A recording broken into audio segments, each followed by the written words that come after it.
The University of Bath in the United Kingdom and Nelson Mandela University in South Africa came together to talk about how we are enhancing inclusion. The University of Bath took inspiration from the Black Lives Matter movement and looked at all of the ways in which we could transform ourselves as a university, while Nelson Mandela University reached out to local communities to hear about their problems and to co-construct solutions. The two universities then came together in conversation to share insights, to learn from each other, and to present what we thought were some of the most important lessons on how we can transform universities and how we can transform and work with communities. My name is Bruce Darmans. Presently, I am the Director in the Engagement Office at Nelson Mandela University. I'm Rajni. I'm co-director of the International Centre for Higher Education Management at the University of Bath. My name is Enver Mutala. I have been an associate of the Nelson Mandela University for the last 10 years. I'm Momna Hejmadi. My role in the University of Bath currently is as Associate Pro-Vice Chancellor for Education. I am Darrell van Grenen, a Distinguished Professor of Information Technology at Mandela University in South Africa.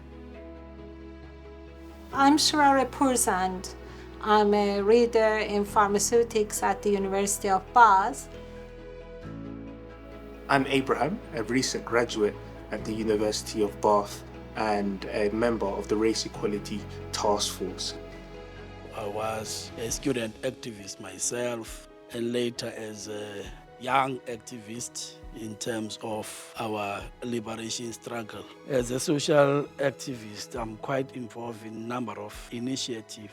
The Nelson Mandela University has a rich history and it has gone through various cycles of change, including transformation, but especially internally.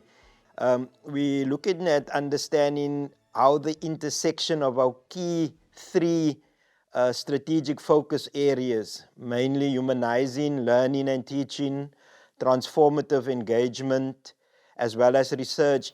We looked at all areas of our university. We looked at research, we looked at teaching, we looked at governance, we looked at leadership.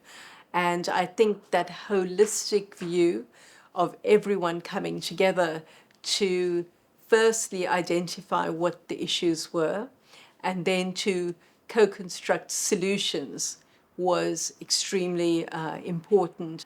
So a task force was set up 2 years ago and I led the task force, and it was a very challenging journey right from the start. And what was important was that it engaged with colleagues and students right across the university. We have a lot of senior roles at the university, and it's good also from the top actually bring the policies to the community. But I think bottom to top approach is also very effective because we are bringing the initiatives, we are bringing the things people to think. And my worry always is that we have always a very silent community that they need to be heard. So we should always ensure that we get their trust. If you get their trust, they come and talk to you. And then because of, what we can do at the moment and with the possibilities that we have in our institution, we can bring, their voice to the top and try to make a difference. For me, the influence of the leadership and then the openness of leadership to really accommodate that. And in our specific context, I also need to say that our leadership also involves the students. And the student voice is also a very clear voice in our Mandela University community. So it's such a critical part of the work that we do to have not only empathy, but compassion as well. Because if you don't exhibit those, how will people ever feel comfortable to come and talk to you? Innovation and internationalization intersect in such a meaningful way that it allows our students to engage with multiple communities at any given time. There are business communities, there are informal sector communities, there are trade union communities, there are geographic communities where we hope really to make the most significant impact. We also actively engage as a organ in society to deal with some of the challenges that are present in society. I can safely say we have been party to influence that situation or that institutionalization of the the engagement agenda with the communities, the transformation agenda within the institution, so that it also transforms how it does things and be impressive of the contribution by the community inside the university and the community outside the university. Part of my objective and aim is to ensure that we take innovation into our communities and that we allow our communities to create their own innovation and solve their own challenges. It's often said when you speak to your colleagues and you talk about the challenges that our communities face, and then it's kind of, okay, well, I have an idea how we fix that. And then my answer to them is, well, have you ever thought about just, sitting down, listening to what they have to say? Because in most instances, our communities have the solutions to their own challenges. What they lack is the catalyst to ignite, the innovation and the solution. One of the changes we've made, which seems like a very small change, but for us it's very symbolic, is that we have a hairdressers salon now that we've just opened at the university, which includes a barber, but also a hairdresser that has expertise with Afro hair. So nowhere in the city of Bath is there a hairdresser with expertise in Afro hair. All my life, I've grown up in North London, Tottenham, and the school that I went to, my first secondary school before it closed down, it was majority black. Most people were of Afro-Caribbean descent. So coming to Bath, it was different. It was different. And so as I was a fresher, I was talking to two friends, and they said they needed to get their hair done, and they had to go to a different city to get their hair done. And when they told me that, I was surprised. I was absolutely shocked. I was like, "Why are you going to a completely different town, city to get your hair done?" And they were like, "There was just no hairdressers at all." And just being able to really relate to those two who have essentially had the same experience as me. They're feeling like they need to go outside the town or city to feel seen, or to have or to have people actually recognize their identity. That's how it came across to me, which is the reason why I felt like, yeah, this needed to be solved. I would say we interviewed the survey over 150 students, and at least 95% of them said they needed to be an app, or they needed to be some way for them to easily access hairdressers that could cater to black styles, black and Afro-Caribbean styles. And the university was so supportive.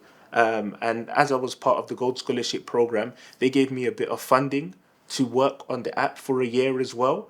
And the impact it's had from students has been, again, using the word, profound.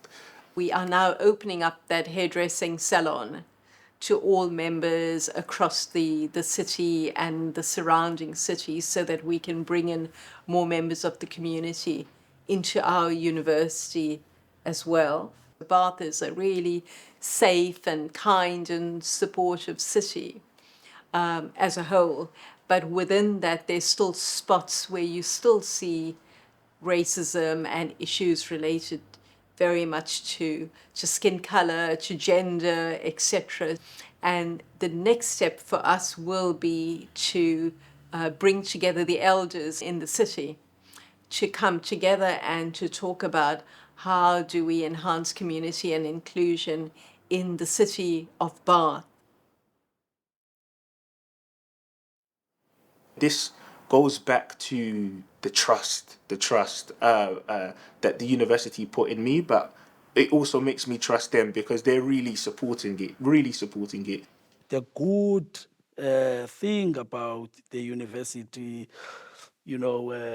leadership or officials is the fact that the content is canvassed or is inputted by ourselves. It's not the other way round that you are imposed of what is it that must be thought or offered. It's us, canvassing one another in terms of these are the areas that you'll need to cover. The fact that the university has institutionalized this, engagement and change process in itself gives a guarantee that whatever you are bringing up is in a safe space. I think that let's start there. It's not something that will not be taken serious. It's just decisive actions and initiatives that really show the university's dedication and commitment to really looking at the plight of and the struggle of Black people and realizing that we need to be seen. We need to be seen, and there's potential in us and in our community. The really important thing was that the Vice Chancellor and the senior leadership team came out very publicly in support of the work of the task force. What was very challenging is it took a long time for students and staff of colour to trust us, to tell us their stories, because partially they were worried would there be some repercussions for them, but they were also worried that this would be a talk shop, that there would be no action. So the first part of our journey was really listening and gaining trust and putting a few actions in place very early on that showed that we would change things for the better and that we could be trusted. I think that it's absolutely fundamental to understand that there are many circumstances, many contexts in which academic knowledge is not particularly useful or particularly helpful. In universities, the most important question is the question of knowledge, the development of knowledge. That's the distinction between a university and an NGO. And critical to the functioning of a university and its role in community engagement is this question of the development of knowledge. It is about the development of knowledge for its democratization, so that there is a greater awareness of the functions of knowledge and its uses, and of course it's the necessity of developing knowledge further through the processes of research. We also want to make sure that all our disciplines at Bath are inclusive and the content that we teach doesn't come with a Western perspective. And so we've used two approaches to do this. We've started with both a bottom-up and a top-down approach. So from the top-down approach, what we have is a curriculum framework. And that curriculum framework means it sets out key guiding principles that all courses have to adhere to. Bottoms up, we also work in partnership with student groups. And this is really a true partnership where we work together on identifying projects or initiatives or resources development to support not just staff but also wider student bodies. Even within the student bodies, there's a huge diversity of students that we have. So as part of that understanding and sharing of knowledge, that's what this co-partnership with student bodies has started. So we've got decolonizing engineering, we've got decolonizing science, in addition to decolonizing humanities. This is something I want to embed in as part of the training that we provide to all our staff. It's not just providing the support, but also the reasoning and the rationale and the arguments for why this is important, and then provide them with the tools and the training and the support to say, this is how you can do this.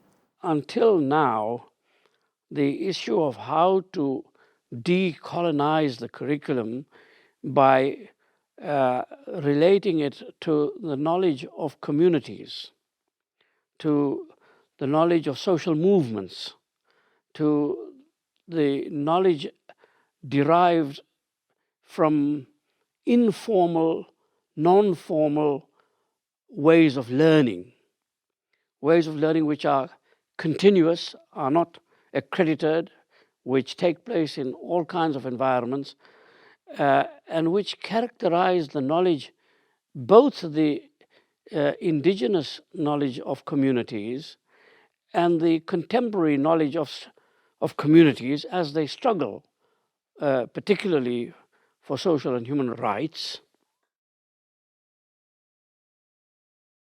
I just attended a conference, a national conference, recently at the sister institution. And there's big debates in our country now about the affiliation to ranking systems and then what the divide that it caused, because there is a debate that it perhaps takes us away from the bigger social justice questions in trying to achieve a certain status that really does not serve the majority of the populace that we need to serve in a specific way. And there's this belief that if we focus on community and inclusion and we open up our university in relation to bringing in people who are not well represented in our university, that the quality goes down or the rankings go down. And so part of what we've been showing people is that that's not the case, that you can have inclusion and diversity and excellence all together in one university. And in fact, that makes the university very much stronger. One of our community participants critiqued us in our seminar 2 years ago when he asked us, why are you constantly thinking as a university, as yourself, as not being part of society? You don't see yourself as being an integral part. You see yourself as this other, always having to speak over. But if you speak with and immerse yourself as a citizen in society, we can think our discourses might be quite different. And I think it's not only in our country, it's on the continent and perhaps globally now, where we're seeing a greater divide in those that have and have not. And those knowledges are not, I think it's strongly premised now on class and the historical impact that class has had even on higher education institutions. So I think the question that we have as society is, how do we bridge that gap, that knowledge gap, how do we think of education in our generation to make meaningful impacts in the different spaces in which we navigate with the people that form part of our community. We actually learn from the younger colleagues as well. They come with a different kind of energy and a very positive energy that they approach things with. And they probably do not have the baggage that our more senior colleagues or colleagues who've been at institutions for a long time have. And they see the lighter side of things. And also they're very, very innovative in how they approach, innovative, creative, how they approach things. The new generation, they will come. And my advice to them is that, they should continue how they are thinking, and they have to challenge every policy or everything that they think is against, their beliefs or their inclusion. And they are actually my role models, and I learn a lot from them. I really feel at the University of Bath, I've really developed because they've given me the confidence to get involved in making change on campus, and it gives me the confidence to then proceed to the wider world. I've grown up in a single parent household. Growing up as well in Tottenham, there was a lot of crime going on, and it was very easy to be swayed into the wrong path. So something that me and my friends that we're really passionate about is giving these young kids a mentor and giving them someone that they could aspire to become. Especially in the generation that we're working with, is really to see this university as part of a community. That's in a community, in trying to achieve a society where all human beings could actualize their best potential in service of humanity, in service of Mother Earth, in service of one another. And my dream going forward with you, Bruce, and with Nelson Mandela University is to really forge a very strong partnership where we come together in relation to research and teaching, where we have our students coming to you and your students coming to us. I would like people to be really inspired by these conversations that we are having, to go on their own journeys in transforming their institutions and enhancing community and inclusion. All of these, for me, represent very important learning processes and which can support the general work of our university. So thanks to you, Momna. Thank you very much, Darrell. I will certainly take, all those messages you gave with me, and I will cherish them. Thank you very much. I'm hoping that they will reach a point where we don't need to be as fiery and allow our kids to be kids. I think that's a dream that I have. I have always been a nuisance to you, have I not? I'm certain the idea of my absence has been more than a thought, has it not? Every year, like clockwork, thousands of me, palms pale dry, at your altar, asking for what you offered. No, taking everything you have to offer. Could you please provide? You promised. Why must you always push me to dismantle your order? Why must you always make me struggle like it's 76? Why must my brothers and sisters always have to scream and kick and chant and shout just to be heard without hindrance? Is this the only path to excellence, or is it just mine since, I have no alternative but to labor on and return a diamond to the dirt back home? Where I dreamt of rainbows and sunshine and woke with the radiance of those dreams on my face. Dreams of days when fighting for each other isn't hindered by class nor race. Yes, I know, there'd be pots of gold at the end of those rainbows. But believe me, I'm not illusioned. The struggle is my own. After every single glance to the other side of the fence, I can only grin and bear it and continue on.